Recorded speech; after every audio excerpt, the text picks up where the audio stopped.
नमस्कार दोस्तों, मैं संजय प्रभाकर। क्या सचमुच लोकतंत्र खतरे में है क्या भारत में? पिछले कुछ सालों से हम लगातार ये बातें सुन रहे हैं और चर्चाएं भी खूब होती रही हैं।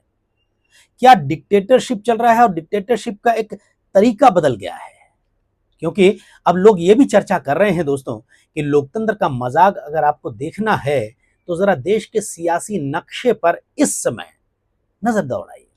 दिल्ली के हुक्मरान आज राज्यों की क्षेत्रीय ताकतों को कुचलने के लिए किस हद तक जा सकते हैं, इसका अंदाजा आप इसी से लगा सकते हैं कि बंगाल में ममता बनर्जी की पार्टी के सांसदों के साथ क्या हुआ, कैसे चक्रव्यूह रचे गए, अफवाहों का बाजार गर्म किया गया। और अब महाराष्ट्र में उद्धव ठाकरे के बचे खुचे किले पर हमला बोलने की तैयारी चल रही है। दोस्तों, विपक्ष को कमजोर करने और क्षेत्रीय अस्मिता को मिटाने की इस घटिया क्रोनोलॉजी, इसकी जांच और आंच अभी ठंडी भी नहीं हुई थी कि महाराष्ट्र की राजनीति में भी बारूद की गंध आने लगी है। बारूद की गंध, गौर कीजिएगा बातों को। दोस्तों, 2 दिन पहले खबरें छपी, खासकर महाराष्ट्र के अखबारों में और महाराष्ट्र के राष्ट्रीय अखबारों में, कि उद्धव ठाकरे मन की बात करने वाले हैं। मैं चौंका। हो सकता है आप में से कई लोग चौंके होंगे कि भाई उद्धव ठाकरे मन की बात करने वाले हैं, तो मोदी जी का क्या होगा? देखिए, मन की बात क्यों करने वाले हैं, किस तरह की करने वाले हैं, ये बातें उठने लगी। लेकिन जब हमने खबर पढ़ी तब बातें साफ हुई।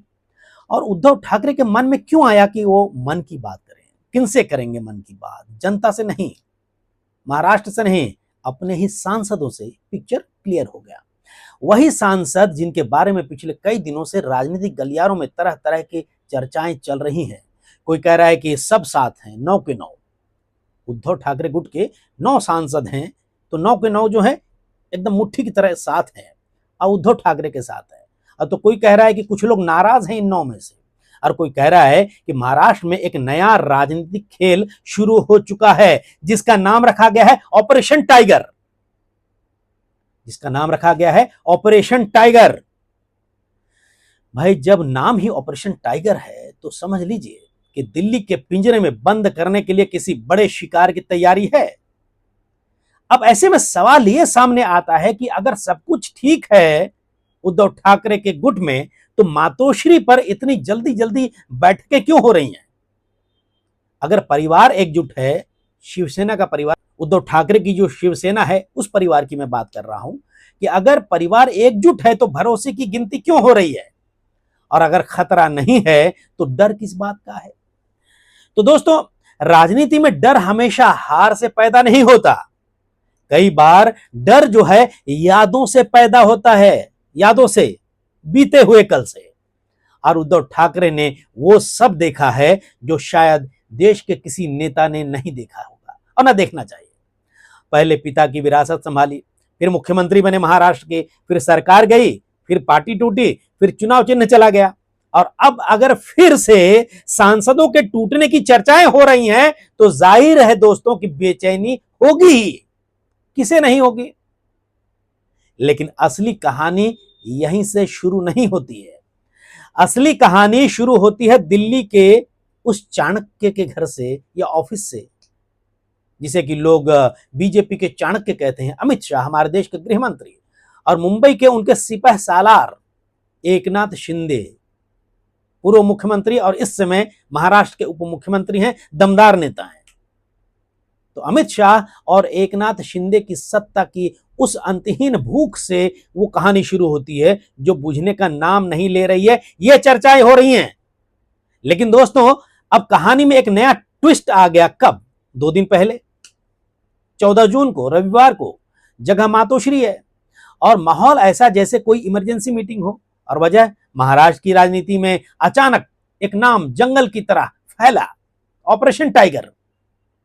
कहा जाने लगा कि दिल्ली के इशारे पर एकनाथ शिंदे की नजर अब सिर्फ विधायकों पर नहीं बल्कि उद्धव ठाकरे के बचे खुचे सांसदों पर भी है। और यही खबर उद्धव ठाकरे के कलीजे को चीर गई होगी दोस्तों। इसलिए उन्होंने रविवार दोपहर मातोश्री पर अपने सभी सांसदों की इमरजेंसी बैठक बुलाई। लेकिन यहीं से तो असली सवाल खड़े होने लगे।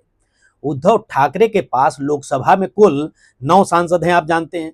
और अगर सब एकजुट हैं तो मातोश्री पर सिर्फ 4 सांसद ही क्यों पहुंचे, ये खबर आ रही है, आई है, पब्लिश हुई है।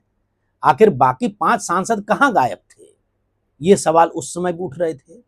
और पार्टी की ओर से तो डैमेज कंट्रोल शुरू हो गया। तुरंत कहा गया कि वे ऑनलाइन जुड़े हुए थे। किसी ने बेटी की शादी का बहाना बनाया, तो किसी ने पारिवारिक समस्या गिनाई, तो किसी ने स्वास्थ्य का, हेल्थ का हवाला दिया कि तबीयत ठीक नहीं है, इस वजह से नहीं आ पाए। लेकिन ऐसे गंभीर मामलों में सवाल बहानों से नहीं, बल्कि सीधे हाजिरी से पूछे जाते हैं कि कितने हाजिर थे चीफ के पास। मातोश्री पर फिजिकली मौजूद कौन कौन थे? अरविंद सावंत, संजय दीना पाटिल, राजा भाऊ वाजे और अनिल देसाई। बाकी सांसदों ने वर्चुअली हिस्सा लिया, ऐसी खबरें आई, बताया गया। संजय राउत, उद्धव ठाकरे के सबसे करीबी, संजय राउत ने क्या कहा? संजय राउत मीटिंग से बाहर निकले और हमेशा की तरह सीना ठोक कर कहा, सभी 9 सांसद हमारे साथ हैं, ऑपरेशन टाइगर जैसी कोई चीज है ही नहीं। यह संजय राउत ने दावा किया कैमरे पर। लेकिन इस देश की राजनीति का पुराना दस्तूर है दोस्तों, जितनी जोर से नेता कैमरे पर आकर दहाड़ता है और कहे कि सब ठीक है, आम जनता का शक उतना ही गहरा हो जाता है कि अंदर ही अंदर कुछ ना कुछ बहुत बड़ा घटने जा रहा है या घट रहा है। मीडिया रिपोर्ट्स में तो इससे और भी बड़ी और खौफनाक खबर चल रही है। शिंदे गुट के कुछ खास सिपह सालार खुलेआम दावा कर रहे हैं कि उद्धव ठाकरे के कई सांसद उनके सीधे संपर्क में हैं, यानी कि एकनाथ शिंदे के संपर्क में हैं। दावा किया जा रहा है कि विश्वसनीय सूत्रों की माने तो 6 से 7 सांसदों से बातचीत चल रही है एकनाथ शिंदे गुट से, और ये ऑपरेशन टाइगर अपने आखिरी चरण में पहुंच चुका है, ऐसी खबरें आ रही हैं। शिंदे गुट के मंत्री अब टीवी चैनलों पर आकर मुस्कुराते हुए एक और क्रांति की बात कर रहे हैं, ऐसी खबर आ रही है। क्रांति? अरे भाई, इसे क्रांति कहते हैं या जनादेश की डकैती? सोचिए, अगर उधर उद्धव ठाकरे के समर्थक पूछ रहे हैं अगर कोई ऑपरेशन नहीं चल रहा है तो फिर मातोश्री में इतनी हड़बड़ी क्यों है, इमरजेंसी बैठक क्यों बुलाई गई, इतनी बेचैनी क्यों? यही दोस्तों आप याद कीजिए 2022 के वो नजारे, वो नजराना, वो दौर याद आ रहा है ना आपको? उस समय भी शुरुआत ऐसी ही एक दबी छिपी अफवाह से हुई थी। पहले कहा गया सब साथ हैं, कोई कहीं नहीं जा रहा है। फिर कहा गया कुछ विधायक थोड़े नाराज हैं, मना लेंगे हम। फिर अचानक क्या हुआ याद कीजिए, सूरत के लग्जरी होटलों और गुवाहाटी के मंदिरों के बीच चार्टर्ड फ्लाइटें उड़ने लगी और देखते ही देखते महाविकास आघाड़ी के मुख्यमंत्री की कुर्सी चली गई। इसलिए आज अगर उद्धव ठाकरे बार बार अपने सांसदों की गिनती कर रहे हैं तो यह सिर्फ एक रूटीन बैठक नहीं है, यह उस बेबस नेता की छटपटाहट है जिसने अपनी आंखों के सामने अपनी पार्टी के चिथड़े उड़ते देखे हैं, अपना चुनाव चिन्ह तीर कमान चोरी होते देखा है और अपने सबसे भरोसेमंद साथियों को सत्ता के लालच में विरोधी खेमे में जाकर बैठते देखा है। चाहे वो ईडी का डर हो, सीबीआई का डर हो। डर क्यों है वो भी आप समझ सकते हैं, या क्यों था वो भी आप समझ सकते हैं। बहरहाल जरा फ्लैशबैक में चलते हैं दोस्तों, याद कराएंगे आपको कुछ वो घटनाएं और इस पूरे खेल की क्रोनोलॉजी समझते हैं। साल 2019 की बात याद कीजिए, महाराष्ट्र की भोली भाली जनता ने एक जनादेश दिया था, जबरदस्त। लेकिन दिल्ली में बैठे देश के गृह मंत्री अमित शाह के दिमाग में तो कुछ और ही खतरनाक स्क्रिप्ट चल रही थी। यह उद्धव ठाकरे के गुट की तरफ से उस समय भी बातें आई थी, तब जाकर वो अपने पार्टी के विरोधी विचारधारा से जाकर उन्होंने हाथ मिलाई थी और कुर्सी मिल गई थी उनको, मुख्यमंत्री की सरकार उनकी बनी थी। बंद कमरे में 2.5 साल के मुख्यमंत्री का वादा हुआ था या नहीं, यह सवाल किया गया था उद्धव ठाकरे की गुट की तरफ से, उद्धव ठाकरे की तरफ से। ये वादे हुई थी या नहीं, वादा हुआ था नहीं, ये तो खैर उन दोनों के बीच की बातें हैं। बंद कमरे में क्या हुआ किसको क्या पता। लेकिन उस वादे के टूटने ने दशकों पुरानी वैचारिक दोस्ती को मटियामेट कर दिया, जो बाला साहब ठाकरे ने दोस्ती की थी, गठबंधन किया था बीजेपी और शिवसेना का। खैर, उद्धव ठाकरे ने बीजेपी से रास्ता अलग किया और महाविकास आघाड़ी बना ली, और तब गोदी मीडिया खूब चिल्लाया, ये तो वैचारिक यू टर्न है। भाई साहब, बाला साहब ठाकरे ने जिंदगी भर जिस कांग्रेस का पुरजोर विरोध किया था, उनके बेटे उसी कांग्रेस के साथ जाकर बैठ गए, ये आवाजें लगाई जाने लग गई। ये कड़वा सच है। लेकिन असली यू टर्न किसने लिया? असली यू टर्न तो 2022 में देखना बाकी था। एकनाथ शिंदे जो उद्धव ठाकरे सरकार में नगर विकास जैसा सबसे मलाईदार मंत्रालय भोग रहे थे, रातों रात बागी बन गए और सूरत गुवाहाटी के होटलों के चक्कर काटने लगे। क्यों भाई? क्या सच में उनका हिंदुत्व तो अचानक खतरे में पड़ गया था, या फिर ईडी, सीबीआई और इनकम टैक्स की फाइलें उनके करीबियों पर मंडराने लग गए थे? जनता मूर्ख नहीं है। महाराष्ट्र का बच्चा बच्चा जानता है कि एकनाथ शिंदे को सिर्फ एक मुखौटे की तरह आगे करके असली स्क्रिप्ट दिल्ली के किस कैबिन में लिखी गई थी, ये सभी जानते हैं। और दिल्ली के देश के राजनीति के चाणक्य कहे जाने वाले अमित शाह, जिन्हें अपनी सत्ता के अहंकार के सामने राज्यों की कोई क्षेत्रीय ताकत बर्दाश्त नहीं होती, ऐसे आरोप लगातार लग रहे हैं विपक्ष की तरफ से। उन्होंने ये पूरा जाल बुना, यह कहा गया, तस्वीरें ये सामने आने लग गई और एकनाथ शिंदे तो सिर्फ एक मोहरा बने अमित शाह का। यह कहा जाने लगा, जो अभी भी कहा जाता है, जो शिवसेना बाला साहब ठाकरे ने अपने खून पसीने से सींची थी, बड़ा किया था, उसे दिल्ली के दरबार में गिरवी रख दिया गया। और क्या इनाम मिला? मुख्यमंत्री की कुर्सी। लेकिन वो कुर्सी भी कैसी, जिसका रिमोट आज भी दिल्ली में अमित शाह के हाथ में है। जब वहां से बटन दबता है तो मुख्यमंत्री अपनी फाइलें लेकर दिल्ली दौड़ पड़ते थे, यह कहा जाता है। और यह स्वाभिमान की बात है या गुलामी की बात है, ये आवाजें उठने लगी उद्धव गुट से, महाविकास आघाड़ी की तरफ से। अब जरा आज की बात करते हैं दोस्तों। बाजार की बात कर रहे हैं। बाजार में नया नाम तैर रहा है, ऑपरेशन टाइगर। सुनने में कितना भारी और रौबीला लगता है ना, लेकिन इसके पीछे की हकीकत उतनी ही खोखली और घिनौनी कही जा रही है। आधिकारिक तौर पर तो कोई कुछ नहीं बोलेगा। एकनाथ शिंदे गुट कैमरे पर कह रहा है, अरे हमारे पास तो सब कुछ है, हम सब खुश हैं, हमें किसी को तोड़ने की क्या जरूरत है। अमित शाह की पार्टी बीजेपी कहेगी हमारा तो इससे कोई लेना देना है ही नहीं। जिस तरीके से पश्चिम बंगाल में ममता बनर्जी के सांसद टूटे, उसमें भी सीधे का हमारा क्या लेने देना भाई, उनका अंदरूनी मामला है। ये तो सिर्फ शिवसेना का अंदरूनी मामला है, इसमें यह भी बीजेपी कहेगी। लेकिन यह पब्लिक है, पब्लिक ये सब जानती है। और चर्चा गर्म है दोस्तों कि उद्धव ठाकरे के बचे खुचे सांसदों पर फिर से साम दाम दंड भेद के जरिए डोरे डाले जा रहे हैं, उन्हें तोड़ने की तगड़ी बिसात बिछाई जा रही है। क्यों? क्योंकि दिल्ली के हुक्मरानों को अच्छे से पता है कि भले ही उन्होंने सत्ता के दम पर चुनाव आयोग से उद्धव ठाकरे का सिंबल छीन लिया, तीर धनुष, भले ही उन्होंने असली शिवसेना का ठप्पा कागजों पर शिंदे को दे दिया, लेकिन वो महाराष्ट्र की जनता के दिलों से उद्धव ठाकरे के प्रति सहानुभूति और प्यार को नहीं मिटा पाए, ये भी मानते होंगे अंदर से। ये कहा जा रहा है। लोकसभा चुनाव के नतीजे ने दिल्ली के अहंकार को आईना दिखा दिया था दोस्तों। ये महाविकास आघाड़ी के नेता लगातार कहते रहे हैं, इसलिए अब ये प्लान किया जा रहा है, ये साजिश रची जा रही है कि जो भी बचा खुचा है, जितनी भी ताकत है उद्धव ठाकरे की, उसको खत्म कर दो और उद्धव ठाकरे को महाराष्ट्र की राजनीति में हाशिए पर लाकर खड़ा कर दो।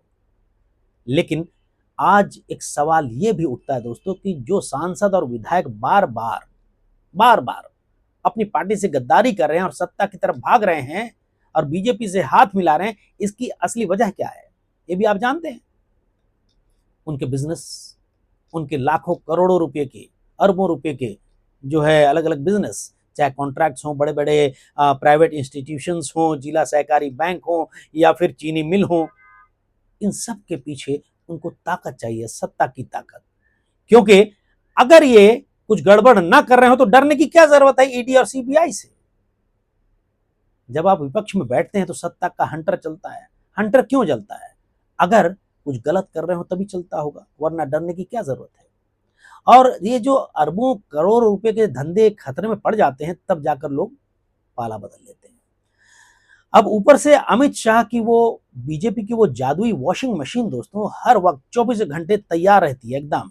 इधर विपक्ष का कोई नेता भ्रष्ट हुआ, उधर बीजेपी की केंद्रीय एजेंसी, मतलब माफ कीजिएगा सरकार की केंद्रीय एजेंसी है, उनके गले पर शिकंजा कसते हैं और नेताजी की सांसें अटक जाती है, सांसद हो या विधायक। और जैसे ही वो नेता डर के मारे या लालच में शिंदे गुट हो या बीजेपी की वॉशिंग मशीन में शामिल हुआ, वो सारे प्रॉब्लम्स सॉल्व, बिल्कुल पाक साफ। सारे केस ठंडे बस्ते में, क्लोजर रिपोर्ट फाइल। क्या आप इसे राजनीति कहेंगे? ये राजनीति बिल्कुल नहीं, ये सीधे सीधे जनता के वोटों का और लोकतंत्र का सरेआम अपहरण है, किडनैपिंग है। देश के गृहमंत्री अमित शाह को उनकी पार्टी और दरबारी मीडिया आधुनिक भारत का चाणक्य कहती है, लेकिन जरा एक आम आदमी के चश्मे से देखिए, क्या आचार्य चाणक्य का काम चुनी हुई सरकारों को धन बल से गिराना था? हालांकि इसके कोई सबूत नहीं है कि हमारे देश के गृह मंत्री अमित शाह ये काम कर रहे हैं, करवा रहे हैं, बिल्कुल नहीं। उनके ऊपर आरोप लग रहे हैं, परसेप्शन बना हुआ है। दोस्तों, महाराष्ट्र में जो खेल बीजेपी और एकनाथ शिंदे की जोड़ी जो है खेल रहे हैं, उसने इस राज्य की छत्रपति शिवाजी महाराज और शाहू फुले अंबेडकर की गौरवशाली सुसंस्कृत राजनीतिक परंपरा को कीचड़ में ढकेल दिया है, कलंकित कर दिया है, ये आरोप लग रहे हैं। शरद पवार की एनसीपी के साथ क्या हुआ आपने देखा। चाचा को किनारे कर अजित पवार को साथ लिया, अपने साथ मिला लिया, जिनके ऊपर बड़े गंभीर आरोप थे। खैर, अब तो अजित पवार नहीं रहे। उद्धव की शिवसेना को तोड़ दिया, शिंदे को मुख्यमंत्री की गद्दी पे बिठाया। कल तक जिन नेताओं पर 70,000 करोड़ के सिंचाई घोटाले के आरोप खुद देश के प्रधानमंत्री मंच से चिल्ला चिल्ला कर कह रहे थे, आज वही नेता उनके पाले में चला गया था। और शिंदे साहब पर भी सवाल उठ रहे हैं। आप जो दिन रात कैमरे के सामने बाला साहब ठाकरे के विचारों और उनके हिंदुत्व की दुहाई देते थकते नहीं हैं, क्या बाला साहब ठाकरे ने अपने शिव सैनिकों को कभी ये सिखाया था कि अपनी ही पार्टी की पीठ में छुरा घोंप कर दिल्ली के तख्त के सामने नतमस्तक हो जाओ?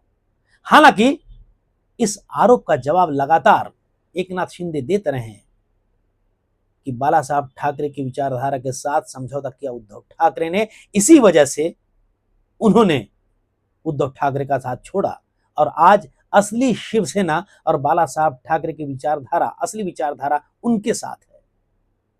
बहरहाल दोस्तों, आज मातोश्री की बंद दीवारों के बीच अगर उद्धव ठाकरे को डर के साए में अपने सांसदों की गिनती करनी पड़ रही है, तो इसके जिम्मेदार अकेले उद्धव ठाकरे नहीं है।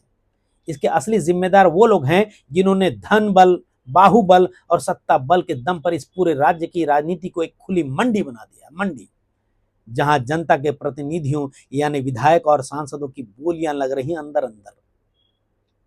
ये आरोप लगते हैं। अब जरा दूसरी तरफ भी देखना होगा हमको। शरद पवार जिन्हें महाराष्ट्र की राजनीति का भीष्म पितामह कहा जाता है और साथ में ही चाणक्य भी कहा जाता था राजनीति का, आज इस उम्र में भी अपनी बनाई हुई पार्टी के बिखरे टुकड़ों को समेटने के लिए संघर्ष कर रहे हैं।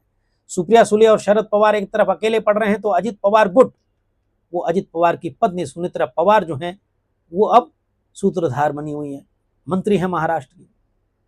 संजय राउत सुबह शाम आकर गरजते हैं, लंबे चौड़े बयान देते हैं कि सब ठीक है, महाविकास आघाड़ी मजबूती से लड़ेगी, लेकिन सच तो यह है कि पूरा विपक्ष अंदर से डरा हुआ है, सहमा हुआ है। असुरक्षा की भावना इतनी ज्यादा गहरी हो चुकी है कि राजनीतिक गलियारों में तैरने वाली एक छोटी सी अफवाह भी मातोश्री और सिल्वर ओक में भूचाल जैसी महसूस होती। उद्धव ठाकरे, शरद पवार और कांग्रेस, ये तीन मिलकर एक गठबंधन तो बना चुके हैं जिसे महाविकास आघाड़ी कहते हैं, लेकिन कड़वा सच ये भी है कि दोस्तों, इनके पास अमित शाह, एकनाथ शिंदे और देवेंद्र फडणवीस की इस महायुति के असीमित चक्रव्यूह को तोड़ने का कोई सॉलिड ग्राउंड लेवल प्लान नजर नहीं आता।